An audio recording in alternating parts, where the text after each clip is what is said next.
అసలు ఒక మనిషి జీవితంలో దరిద్రం అనేది తాండవిస్తే ఎలా ఉంటుందో చూడాలంటే ఈ సినిమా చూడాలి బాగు.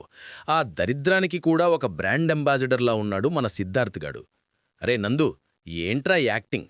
కొన్ని సీన్లల్లో అయితే అసలు బట్టలు ఉన్నాయా లేవా అన్నట్టుగా కూడా నటించేశావు గదా.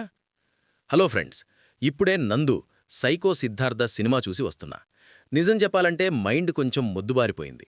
న్యూ ఇయర్ రోజున ఒక క్రేజీ అడల్ట్ కామెడీ ఎంటర్టైనర్ చూశానన్న ఫీలింగ్ అయితే ఉంది. సినిమా స్టార్టింగ్ నుంచి ఎండింగ్ వరకు ఏదో ఒక గోల, బూతులు, ఎమోషన్స్ అంతా ఒక కలగాపులగంగా అనిపించింది. కథలోకి వెళ్తే మన సిద్ధార్థ్ అనే కుర్రాడు లైఫ్లో అన్నీ పోగొట్టుకుంటాడు.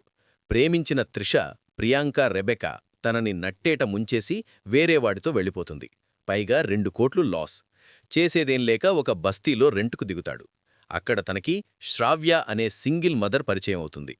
భర్త వేధింపులు భరించలేక తన కొడుకుని తీసుకుని వచ్చిన ఆమెకి, ఈ లైఫ్లో అన్నీ పోగొట్టుకున్న సిద్ధార్థ్కి మధ్య ఏం జరిగింది, సిద్ధార్థ్ తన పాత పగని ఎలా తీర్చుకున్నాడు అనేదే మెయిన్ స్టోరీ. ఫస్ట్ హాఫ్ అంతా చాలా రాగా ఉంటుంది. సిద్ధార్థ్ క్యారెక్టర్ ఎంత ఫ్రస్ట్రేటెడ్గా ఉంటుందో వాడు వాడే లాంగ్వేజ్ కూడా అంతే పచ్చిగా ఉంటుంది. కొన్ని సీన్స్లో అయితే బూతులు, బీప్ సౌండ్లు వినిపిస్తూనే ఉంటాయి.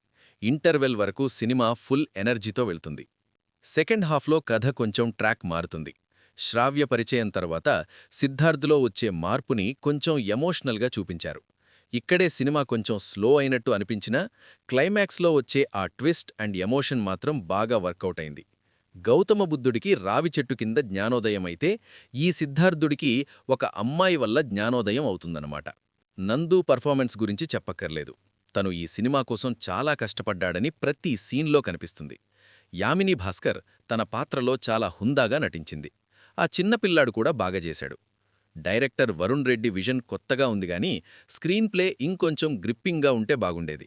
సినిమా నిడివి 2 గంటలే కాబట్టి పెద్దగా బోర్ కొట్టదుగాని కొన్ని సీన్స్ మాత్రం కావాలని సాగదీసినట్టు అనిపిస్తాయి. మ్యూజిక్ మాత్రం సీన్స్ని బాగానే ఎలివేట్ చేసింది. ముఖ్యంగా బీజీఎం బాగుంది. పాజిటివ్స్: నందు వన్ మ్యాన్ షో. తను చాలా బోల్డ్గా నటించాడు. యూత్కి కనెక్ట్ అయ్యే డైలాగ్స్ అండ్ కామెడీ. క్లైమాక్స్లో వచ్చే ఎమోషనల్ ట్విస్ట్. రన్ టైం తక్కువ ఉండటం, కేవలం 2 గంటలే. నెగటివ్స్: అతిగా వాడిన బూతులు, కొంచెం ఇబ్బందిగా అనిపించొచ్చు. సెకండ్ హాఫ్లో అక్కడక్కడా ల్యాగ్. అందరికీ నచ్చే సినిమా కాదు, పక్కా రేటెడ్ కంటెంట్. ఫైనల్ వర్డిక్ట్ ఏంటంటే, మీరు ఫ్రెండ్స్తో కలిసి ఎటువంటి ఎక్స్పెక్టేషన్స్ లేకుండా ఒక బోల్డ్ అండ్ రా మూవీ చూడాలి అనుకుంటే సైకో సిద్ధార్థ్ని థియేటర్లో ట్రై చేయొచ్చు. కానీ ఫ్యామిలీతో కలిసి వెళితే మాత్రం బుక్ అయిపోతారు, జాగ్రత్త. నా రేటింగ్ 2.5. సినిమా చూశాక మీకు ఏమనిపించిందో కింద కామెంట్స్లో చెప్పండి. మరిన్ని లేటెస్ట్ మూవీ రివ్యూస్ కోసం మన ఛానల్ని సబ్స్క్రైబ్ చేసుకోవడం మర్చిపోకండి.